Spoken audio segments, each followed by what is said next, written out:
human activities which generate income are known as economic activities. These economic activities are broadly grouped into primary, secondary, tertiary activities. Higher services under tertiary activities are again classified into quaternary and quinary activities. Let us understand the differences between the different sectors of the economy, so that it will be easier for us to understand the factors responsible for the location of primary, secondary and tertiary sector industries in various parts of the world, including India. So, on the basis of human needs, his economic activities have been divided into 4 groups such as primary, secondary, tertiary and quaternary activities. Here under we will discuss major economic activities in brief and their relationship between natural environment.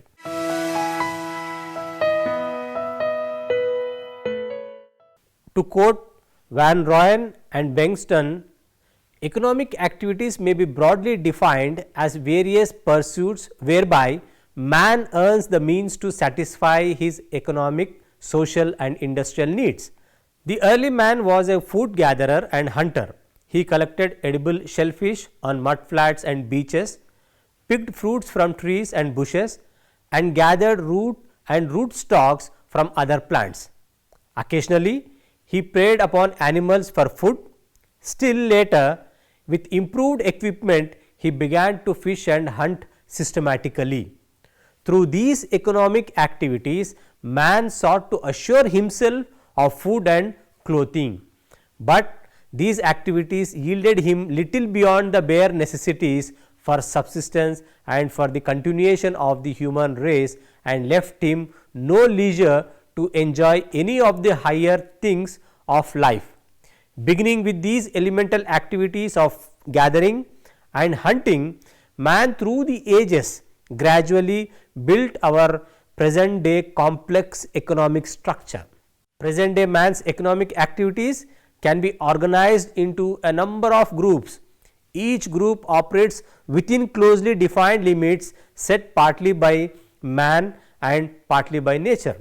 Economic geography describes and evaluates the relationship between these economic activities and their physical background, that is, the natural environment under which they operate.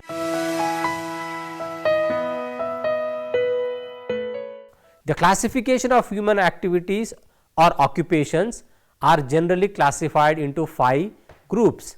Coming to primary activities, primary economic activity involves natural resources from the land or the sea, which are the economic sectors like farming, fishing, mining, quarrying.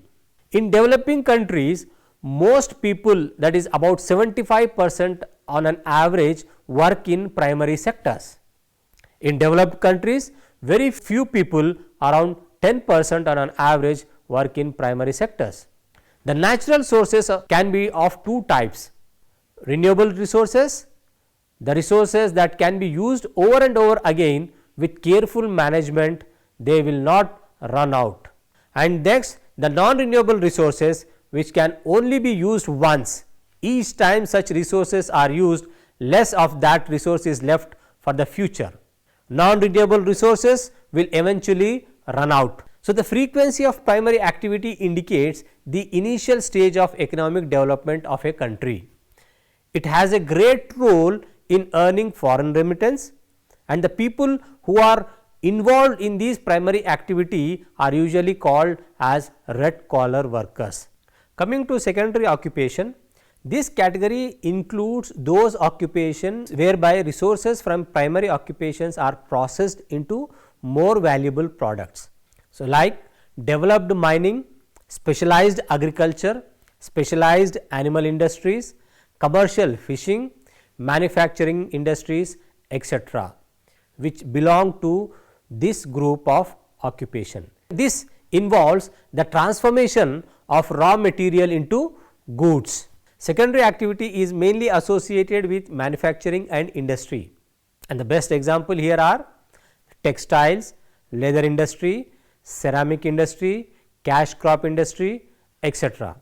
In developing countries, moderate number of people like around 25% average or on average work in these sectors, whereas in developed countries only about 5% of the people work in these secondary sectors. And this secondary sector, which includes processing of raw material, and it ultimately leads to industrialization. The frequency of secondary activity indicates the median period of economic development in a state, and when an economy moves into the second sector, new farm techniques are used. Industrialization changed how goods can be transformed, distributed and sold.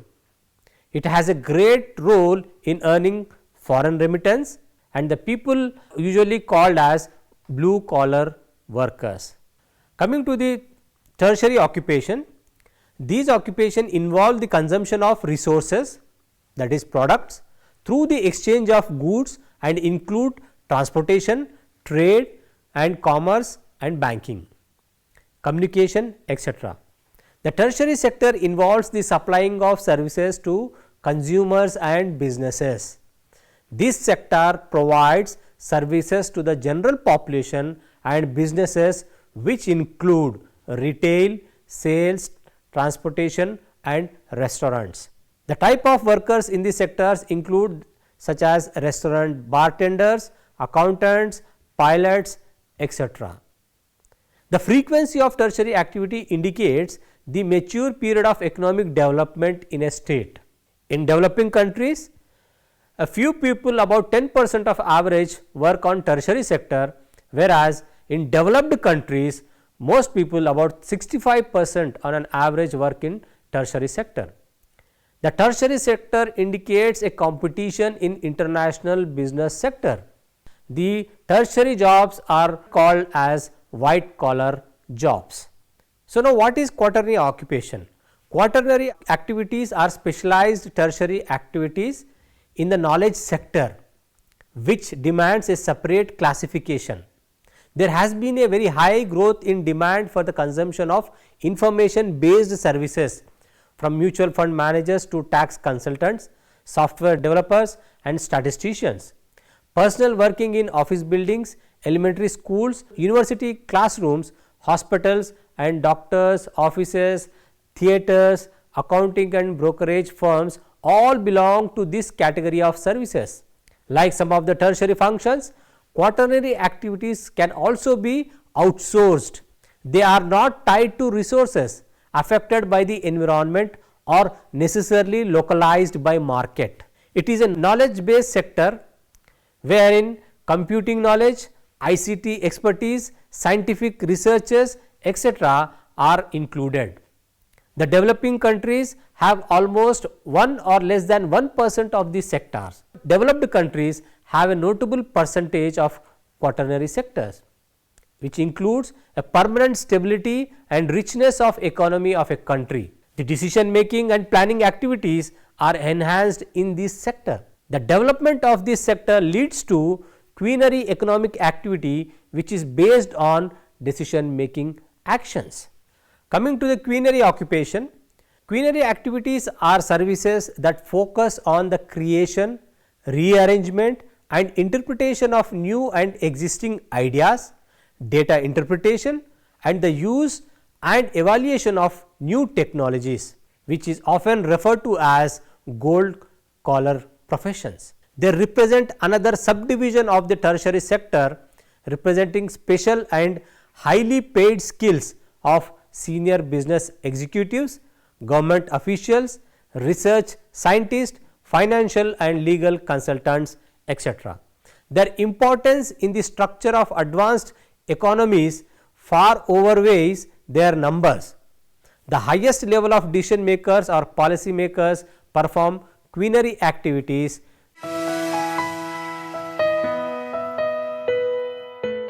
Activities which are discussed here under briefly. Hunting and fishing. Hunting and fishing for subsistence purposes are basic economic activities which have been greatly reduced in extent within the past few centuries.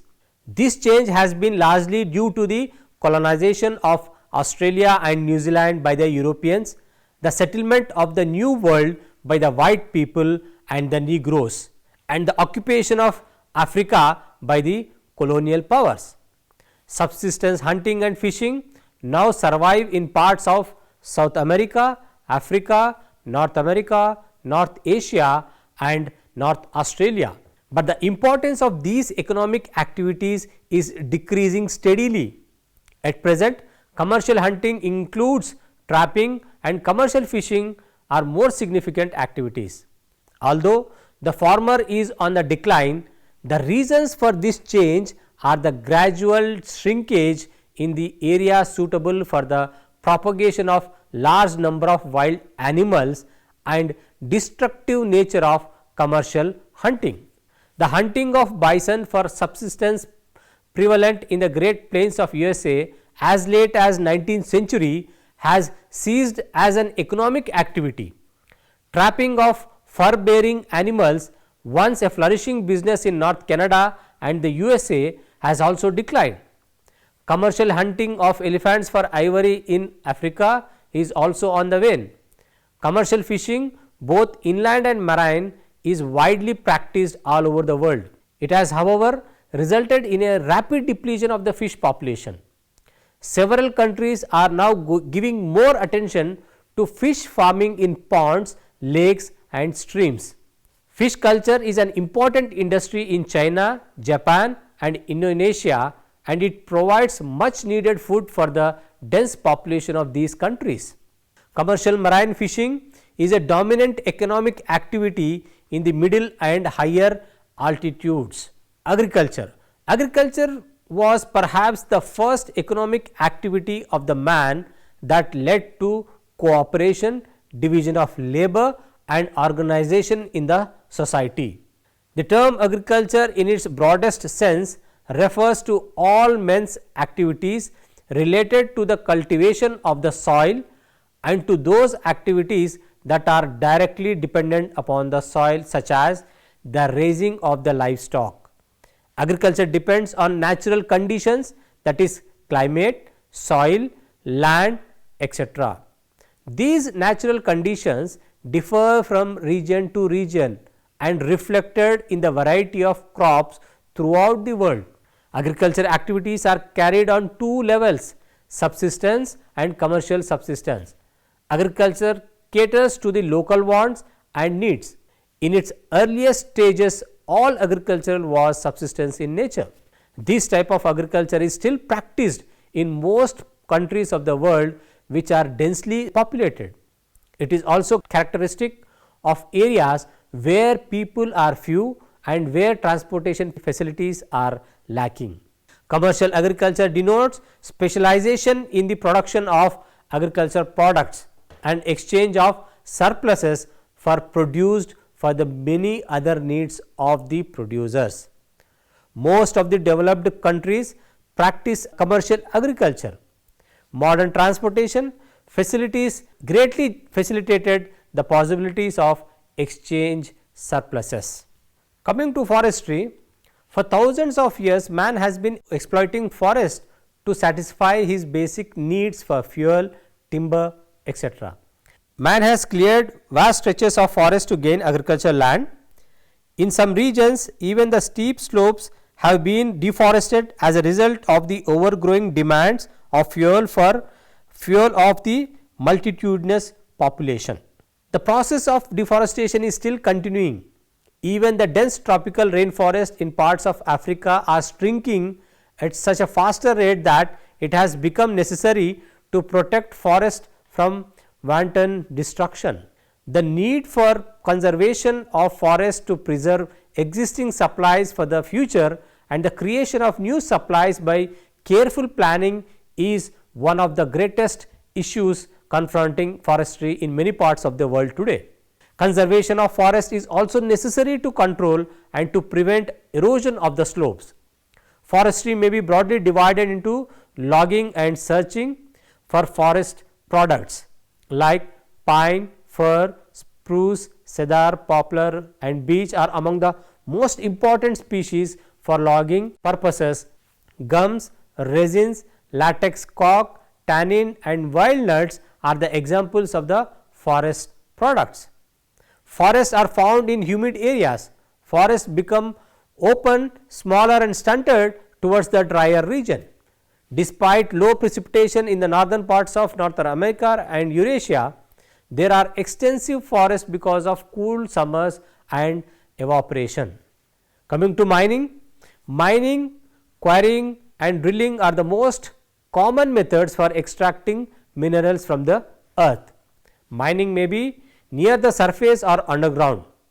Iron ore, metallic minerals such as copper, lead, zinc, aluminum ores and coal are obtained by shafts and underground tunnels. The removal of stone, clay, sand, gravel and other rock material from its natural position is termed quarrying.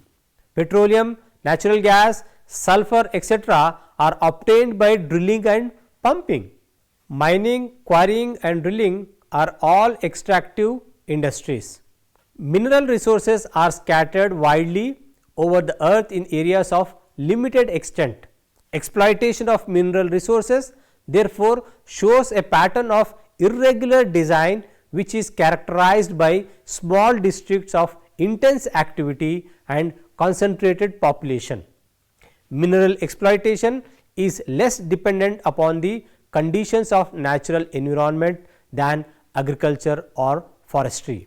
There are instances of man going to very inhospitable places in search of precious minerals like gold, which happened in Alaska and which is happening in Australia. Coming to manufacturing, manufacturing refers to enterprise in which raw or semi-finished materials are converted into finished products. Converting iron ore to pig iron is an example of manufacturing. The pig iron or semi-finished product is further processed into manufacture cast iron, malleable iron and many types of steel. The steel is then used to manufacture instruments, machinery and tools. Manufacturing industries are generally classified as heavy or light industries. Generally speaking, labor in heavy industries is of less specialized, less technical nature than that is in the light industries. Light industries tend to locate where the skilled workers are available.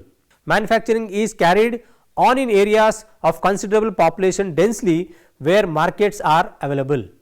Heavy industries are generally located near the source of raw materials. Power resources are also of major factor in determining the location of heavy industries. Coming to transportation and communication, these are the many enterprises that affect the conveyance of commercial goods and man and his messages. Transportation is important for both urban and rural areas. The means of transportation and communication show much regional variations. In the earliest historical times, man himself was a motive power and a beast of burden, which are horses, donkeys, camels, cattle, elephants and reindeers. These are the commonly used as a beast of burden even today.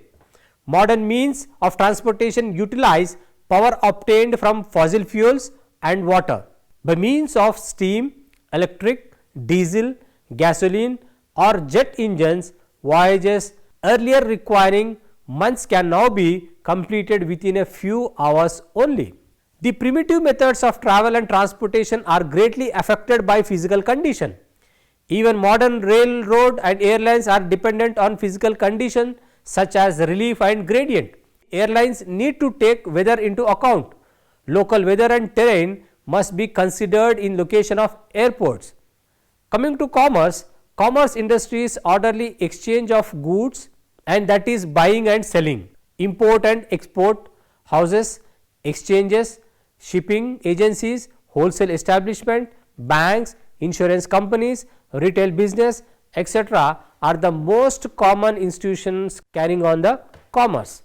Coming to the service sector, it includes service in profession, public personnel and domestic fields. These services require special training and skills. Scientists, engineers, doctors, lawyers, teachers, administrators, religious workers etc. render such services. Under personal services are included services in homes, hostels, laundries, etc.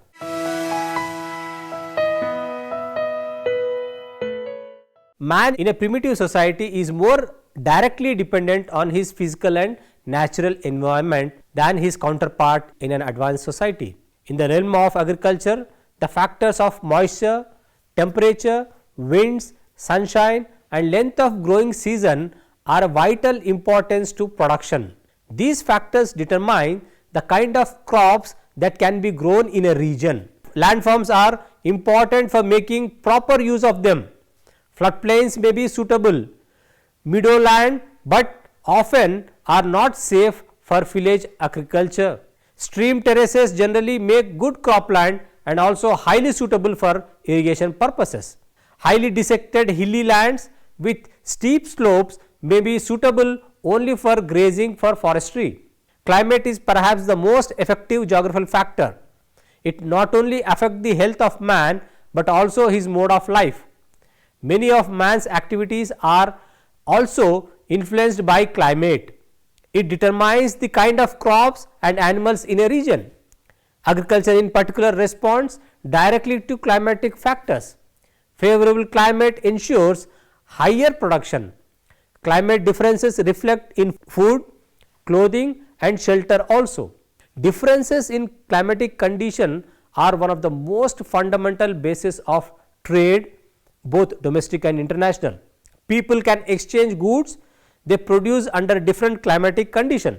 Nevertheless, the human factor in the development of economic activities must not be underestimated.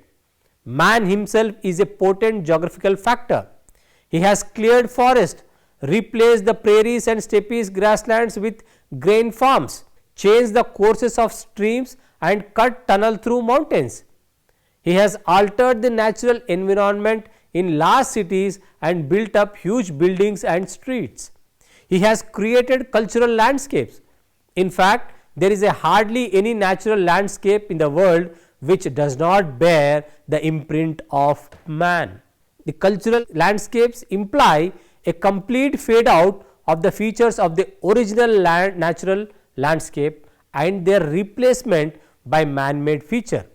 For example, grasslands and forests are replaced by cultivated crops. Farmsteads are built together and are connected by telephone, power lines and roads are constructed to nearby towns. In the cities, man's structural activities are all the more dominant. Much of the landscape is concealed by streets and buildings.